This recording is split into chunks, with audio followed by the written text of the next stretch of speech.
Welcome to the first ever episode of the Layne and I show. I'm sorry. You're still not getting it, are you?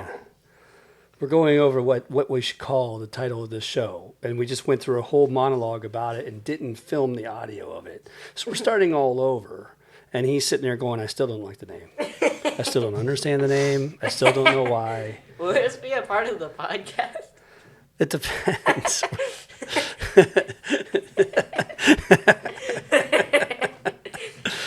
Okay, so what would be a better name than the Layne and Lobdell show, or Layne and I show?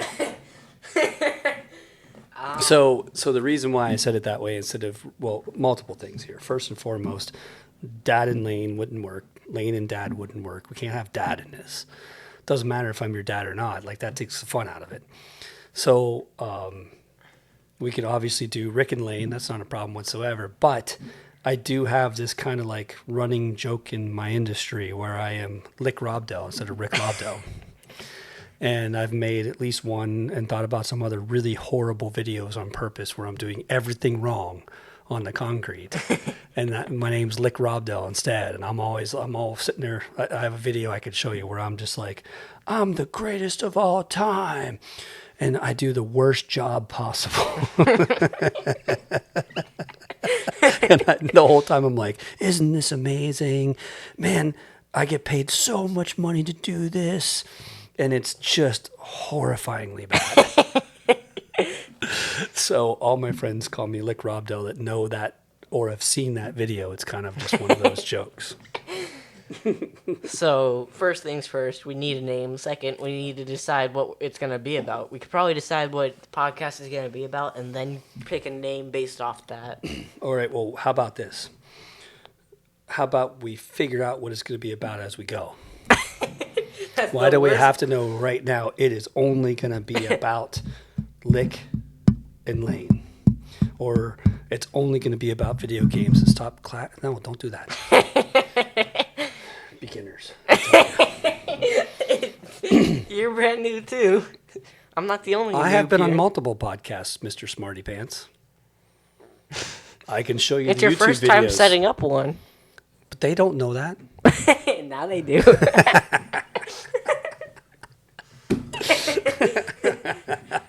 Besides, it's kind of obvious since we haven't decided on a name or specific. Why has it got to be specific? Why can't it just be whatever we want to talk about?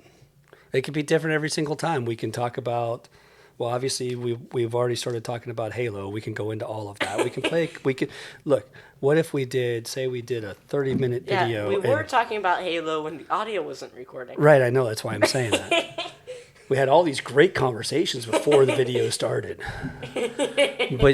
But think about it this way. What if we said, let's do 10 minutes on video games, 10 minutes on, I don't know. Let's just talk as we go. That's my point. Either that or we pick a specific thing. I don't think we need to be specific at all. Oh, man. That Mexican we had tonight. I burped into the mic earlier, now you're burping. Yeah, but mine's live. Not live, but on camera. Yes. For the world to see. And here. All right, so let's start with what's your favorite Marvel character? Spider-Man. That's not fair. That's my favorite. When we were dressing up as a superhero for school a couple of days ago, I dressed up as Spider-Man, and I wasn't the only one. That was like the only Marvel character I saw there. All right, so if Spider-Man is your favorite one, then let me ask you this, okay? Because this is how I think about these things. So, okay, when I was your age, and I was watching all the Spider-Man cartoons and reading all the Spider-Man comics, it was always about doing the right thing all the time. I mean, especially with Spider-Man. With great power comes great responsibility. Exactly. So do you believe that philosophy, or is that just a saying to you and it's not that big of a deal because it's a fake superhero world? Or is that something that you live by because you understand why that's so important? I understand it and I believe in it. Good. Good answer. So, yeah, because that's one of the things, that's why I love Spider-Man so much. I mean, you think about all the superheroes, and they all do the great things. I mean, Captain America is, of course, extremely serious and hardcore and always plays by the book.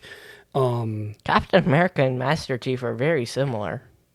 Yeah, he is probably the Master Chief of the Marvel comics or of the always Avengers. Serious, always to the point, always trying to complete the mission, always trying to stop the bad guys, a hero, Which super soldier or Spartan, like they can take lots of hits. And sometimes they look like they're the bad guy for a second because they're still trying to do the right thing that nobody gets because no and one lots knows of what's really people going on. call them something evil. Mm-hmm.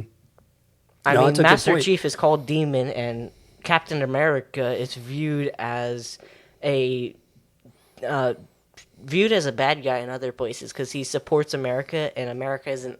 No, it's not because he supports America. It's because he supports doing the right thing when sometimes the police or the military have to take different methods to get that right thing happen. Or if there's a conspiracy and no one knows that something behind the scenes like Hydra is actually taking over the world and he's the only one that knows, so everybody else thinks he's doing the wrong thing because he's doing all these crazy things when what he's doing is he's fighting Hydra agents and destroying or getting them out of their positions and ripping doors off cars to block attacks from Bucky. But you know, to the same point too, then you have like the Punisher. Okay, so the Punisher will you know, the thing about Captain America is he's gonna still save you. He's not gonna. He doesn't want to kill anybody ever. The Punisher punishes you based off of what you've done. He kills and kills all the time. But from his point of view, he's still doing it for the right reasons as a good guy. And he is, but at the same time, then you have, you know, like people like Captain America or like Daredevil's always fighting with Punisher and Spider-Man going, you're doing it the wrong way. You're doing it for the right reasons, but you're doing it the wrong way. Daredevil fights Spider-Man? No, they both fight Punisher. Oh. In different points of view and different times and stuff. Like Daredevil and Spider-Man actually become pretty good friends. And as we're seeing in the movies right now, we're starting to see that finally happen. Oh yeah, because he was the lawyer. Correct. So, you know, those things in the comics have been happening for a long time. Even if they don't know who each other, I don't know if they personally know each other are or anything like that, but... the Daredevil knows about Spider-Man, but Spider-Man doesn't know about Daredevil. Yeah, and I don't remember in the comics is what I'm saying is if they truly know that, I guess eventually they have to, no matter how you look at it. But yeah. So what about Spider-Gwen? That is across the multiverse and such, and that's just another version of Spider-Man that's a girl. That's right, but that's the difference. point is she's a girl. Like, does that make a difference to you at all? Because with great responsibility comes great power comes great responsibility. Still works for a girl also. Doesn't change anything for you. The only difference is gender. So that means they fight the fight differently, but it's not that much of a difference. Why would they fight the fight differently? Different portions. I'm just gonna stop there. I mean, they're still capable of having the same fight. Yeah, it'll just be a little bit different. And a lot of times women are more flexible than men doing yoga and such. No, Spider-Man's pretty flexible. And I know. In fact, I used to do, no, not yoga. I used to do all sorts of stuff to be flexible, and I've gotten lazy in my old age. You're going to do it too, don't worry. You know, but I used to do aerobics. That's what I did all the time. Aerobics was fun. It was a hell of a workout. I loved it. I do Rubik's Cubes. Rubik's. Rubik's. They sound so close. I mean, I get it. Both of them were a very big puzzle and a very big challenge. All right, so Spider-Man's the number one. Where do you go from there? Like, what do you like after that? Probably Iron Man, because intelligence, works hard, and he did the work to get up to his position. He sort of did the work because when his dad died, he was young, so he couldn't take over. And so he had to do the work to prove he was old enough as he grew older and eventually took over based off doing the work and growing older. That's a good point. So he sort of still did the work to get to where he is. And then not only that, but he did the work to make a change and stop creating weapons. So he's doing lots of work and always trying to find the best way to do the right thing. It is interesting how he's always trying to stop his own weapons. In Age of Ultron, he tried to create something better, and he instead accidentally built something worse. And then also in Civil War, he tried to do what he thought was right and stop trying to do whatever comes to his mind in the fight. He keeps trying to make a difference for the better. Yeah, but he was confused on what was better in Civil War. Because that's where Captain America was right and Iron Man was wrong. Still, and that goes back to that point where Captain America looked like a bad guy at that moment, but he wasn't a bad guy. It was actually Iron Man that was not really the bad guy, but he was the antagonist that was interrupting him trying to do his job and save the world. I'm just saying he's always trying to find the best way to do the right thing. Yeah. Well, it's a good point, and I like the idea about the intelligence. I mean, it is an amazing thing about having someone who, one, doesn't have any special powers, and two, his superpower is super intelligence.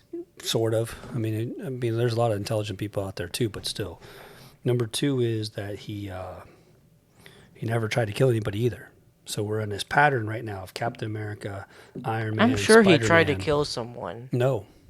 He was the same philosophy. He never wanted to kill anybody. He just wanted to stop them. He was adamant about that too. Didn't he try to kill his friend Rhodes for stealing the Iron Man suit and turning it into War Machine? Mm-mm. No, War Machine, he gave that to him. That was a present. Oh, yeah. Eventually it was a No, it was stolen. I don't think so. I think he made it for him. No, Rhodes came to his house, took the Iron Man suit, they dueled, but that was... and then he took it away, and other company, dueling. the Hammer guy, upgraded it into the War Machine. The Hammer guy. In Iron Man 2, 2. In Iron Man 2. The Hammer guy. It's something Hammer. Last name Hammer, I think. Was it MC? MC Hammer, I think. No, that's a musician. Too legit to quit. Anyways, you get what I'm saying. I do. Put it this way. I mean, maybe eventually in the future it was gifted, but originally it was stolen. I mean, how they made that Mandarin character in 3, technically he dies, I think, but he doesn't actually kill him. It's the process of how he has to stop him that causes that.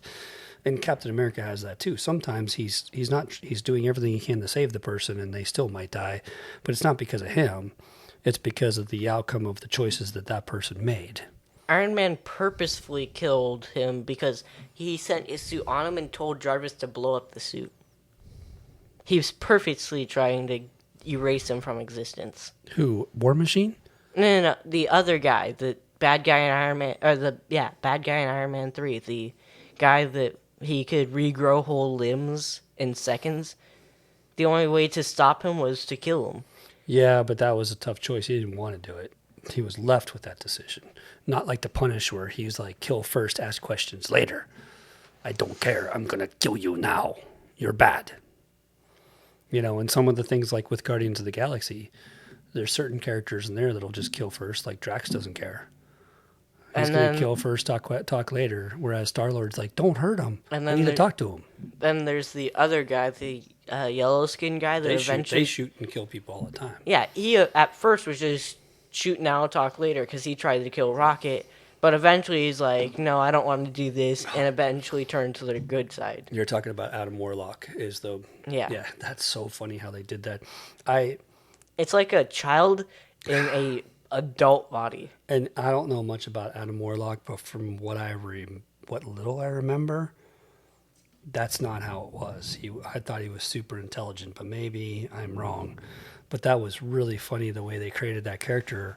And I was just reading something, I think yesterday, maybe it was this morning, where they say that that character has actually become very popular. Like it was really cool. Like everybody really liked what they did. One movie and it becomes popular? That's how these things work, man. It's exactly how these things work. I mean, Iron Man, it only took one Iron Man to create all of this. Yeah, but I mean, like one movie where it was focused on someone else, and this was a side character. Well, but it wasn't focused on them because let's be realistic here. The main characters of the Guardians of the Galaxy have retired. They're done. And we're moving on to the next chapter. So how do you create new characters to make interesting for the next chapter? And they did a really good job with him. You know, they what's the other guys at the end of at the movie? They obviously there's Rocket, and he's a whole new point of view now because he's finally saved his family and everything like that. Excuse you, Layne. But you know, look at all the characters at the very end and how different the attitude is, and the guy that's got the mohawk and figures out finally how to use his dagger or his arrow. In a Star Wars style, Blue Ghost comes and tells him to use his heart. Yes. And here's the thing. Marvel cannot sue Star Wars because they're both owned by Disney. Well, so they're allowed to do that. But they didn't do it in a way where he was like, I'm still alive in the Force. You know, it's not, I've learned all this training to be able to be here talking to you through the Force. He just was like, you got this. You know. But still, Blue, and it's a ghost. First of all, it's Yondu. It's not Blue. But yes, his name is Yondu. Yeah, it's a blue character. Yes, he is blue, but his name is Yondu, not Blue. Yondu next is a Blue's Clues clue. Yondu comes back in. He's blue, which he was before, but he's blue, and so are the Star Wars ghosts. And he tells him to use his heart. Okay, the Star Wars ghosts aren't blue. They're hazes. They're like ghosts. They're like apparitions. Yeah, but they're like glowing. blue holograms based on how the technology worked, and they just stuck with it. Well, if they would have picked yellow, they would have glowed too much. That's just picking the right color for the right glow. You know, I get what you're saying. I'm just saying, in a Star Wars style. They're not even the same blue. I mean, I know I'm colorblind, but they're not even close to the same blue. It's still blue. Blue is blue. Okay. Blue is not blue, but we will agree to disagree on blue. Either way, Ghost with a bluish color came back from the past to tell the main character, like to tell a character to use their heart and not their mind, and they learn how to use something that they were struggling with using before. I think one of the great things about superheroes is it is always about heart and brains. You know, think and about smart. Missing family members. Well, that's just about Uncle Ben. Yeah. Iron Man lost his dad. Yeah. Captain America lost his girlfriend. Miles Morales lost his uncle. But that's another Spider-Man. So of yeah, course I can keep going. I can keep going. Star-Lord lost his mom. Rocket lost his entire. Rocket lost his whole family. He lost everything. Yeah. And his best friends. Drax lost his kids and his wife. Star-Lord also lost his dad, but he killed his dad. Well, yeah, but that was kind of different because his dad was bad. Mantis lost her mom because her dad killed her, and she lost her dad because Star-Lord killed him, but she was with killing him. Right. So, yeah, you can list any superhero. They've lost a family member. Give me one superhero who has not lost a family member. Daredevil. I don't know that superhero. All he lost was his vision. It wasn't about losing his family. It was about his vision and what it created for him because of how he lost it. And it became more of a sonar. How about a character I know about? Well, I have to think about, let's get the catalog out of every Marvel character and figure out which ones you know about.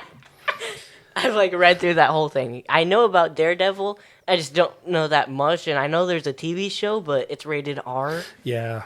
A couple more years here. I'm going to check my dates, even though my watch is dead right now. But I'm going to check the dates and see when you're available to watch that. Yeah, you're 14 now, right? Yeah, the only things I can't watch is Daredevil and Deadpool. Both starting with 2 Ds. I would let you watch Daredevil before Deadpool. Yeah, other than that, it's not that much. Deadpool, is that really a superhero? Because what did he lose? He was built. He was, no. What I've heard about the movies is his skin was destroyed. What did Wolverine lose? Oh, he lost everything. Like what? He had a brother which he killed. He accidentally killed his mother, I think, and ran away from his father. Wolverine Origins, that movie. I have to go back and watch that. Maybe he killed his father and his mother on accident because he was young. And then when he grew up, his brother fought him, and so he killed his brother. The other funny thing, too, is I'm sitting here thinking, what other Marvel characters should I think of? Because there's none behind me to talk about. Doctor Strange, who did he lose? Nobody. He lost... He lost his hands. Yeah, he lost his hands. He didn't lose anybody, he just lost his hands. Yeah, but then he got those back. Technically, he doesn't. It's a spell. He has cast a spell to make his hands... But how did he cast the spell? By learning magic. How did he use the magic? By learning magic. Yeah, but how does he use the magic and learn it? Doesn't he need his hands? That was the first spell that was cast for him, to be able to allow someone else cast the spell. Yes. What if they die? Does the spell go away? No, it didn't, because by that point he was such a master. He took care... Actually, no, to be honest with you... From the movies, if we go from the movies, he did it to himself. He did not, because he had to learn that information, which it's not that he couldn't use his hands, but he was a master surgeon where his hands were worth millions of dollars, and then they weren't. So you got to consider, like, who's a good example? Somebody we know that has Grandpa. He has Grandpa hands. Missing every single finger. Compared to my hands. And so he still was able to use them. And once he learned the craft, he was able to manipulate the spell to make it so that he could use them better. It's as simple as that. The Incredible Hulk, who did he lose? He was single. Well, he was dating a girl. Yeah, and she dumped him. No. I think. I gotta go back and watch the original Incredible Hulk movies. True, but he didn't lose... I mean, he didn't lose anybody. His dad was a bad person and disappeared, but he was just in a lab doing his thing, and it just didn't go well for him for one day. Yeah. And he became the Hulk. Well, supposedly it's because his dad was injecting him with stuff. Yeah, I remember at one of the openings of the old Hulk movies, it was like someone injected him with something, then it's later he grew up. He's testing out a bomb, and then this person is in the bomb site when they're not supposed to, so he goes in to save them, tosses them into a nearby bomb shelter, but before he can close the door, the bomb goes off and he gets hit by it, but the person below doesn't, and he takes in the radiation, becoming the Hulk. Nope. Wrong radiation. That's nuclear radiation. He gets gamma radiation. He is doing his own experiments in his lab, and he gets stuck in the room with the experiment. There's multiple different versions of the story. There is only one version. Have you ever heard of the comics and the comic multiverse? Okay, so that's a different conversation. And it's not the multiverse, but yes, it's a little different than that. The comic universe. There's a infinity crossover for everything that goes on. And there is a different universe where you might be right, but I doubt it. I mean, there's also the TV shows that aren't a part of the MCU. I realize, too, that our lights have already gone out, so we got to charge them better. So our lighting is probably terrible on this video right now, but it's our first one. But yeah, there's also some TV shows that aren't a part of the main MCU, but they are... this one was about the Hulks and how there's this one kid with the Hulk, and he said he was like vowing to help the Hulk because the Hulk, or like Bruce Banner had tossed him into like a safe area when testing out like a gamma bomb or something, and it went off, so he got hit, but the kid didn't, and now the kid's trying to help the Hulk, kind of thing. You lost me at the kid, but sure. There's lots of different variants across the Marvel universe, but the MCU is the one most people know about. Except, I'm pretty sure there's like 5 different versions of the Hulk origin on disc.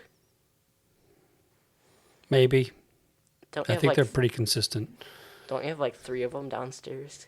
Well, they're not all starting from scratch. There's 2 of them go together.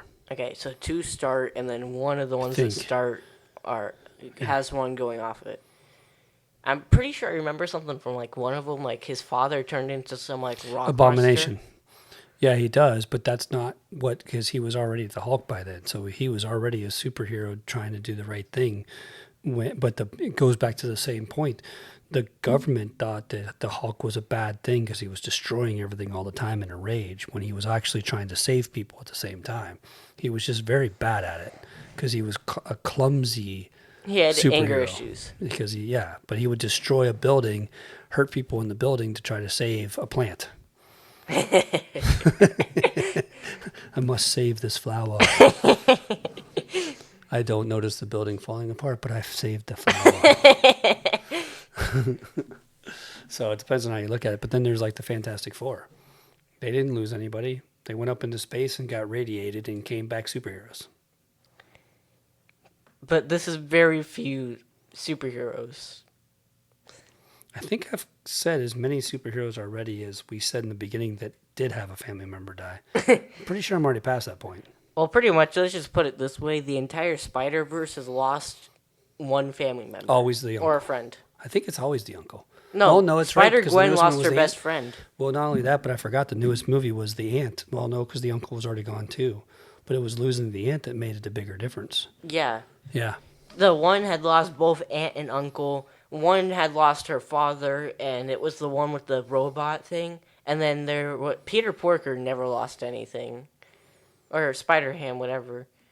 Peter Porker picked a pepper. Yeah, he didn't really lose anyone. Or if he did, he didn't say anything.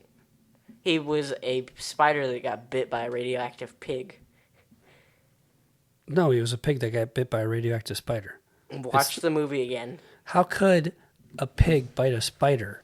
A spider is this big. A pig is this gigantic. What, are you going to show it to me live on camera right now? Because that's going to help this conversation.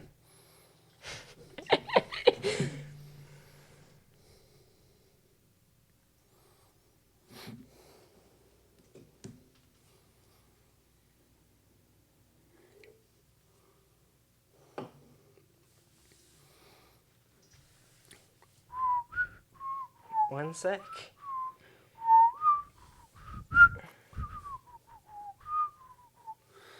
Okay, so there's one thing about podcasts or radio time or even TV time. Dead air kills a show. I repeat, dead air kills the show. Spider-Ham was born a spider who lived in the basement of a lab of a goofy scientist, May Porker. He was a spider originally. And the movie says that he was bitten by a radioactive pig. How that makes sense, it's a cartoon. Well, none of this makes sense, but that's another level of like you would eat the spider, not bite the spider. Exactly, that's why it's a cartoon. All right, well, it is that time as I look at my blank watch to see what time it is to tell you it's time to go. But someone has to get to bed. So we're going to wrap up the Lick and Layne show on our first episode ever. And next time we're going to talk about, I don't know, some terrible game I don't care about. Who knows? Tune in next time. Titanfall 2 is dying due to hackers. Okay, next time we talk about Titanfall 2. You have a good night. Thank you very much for joining us. Bye now. Bye. There you go.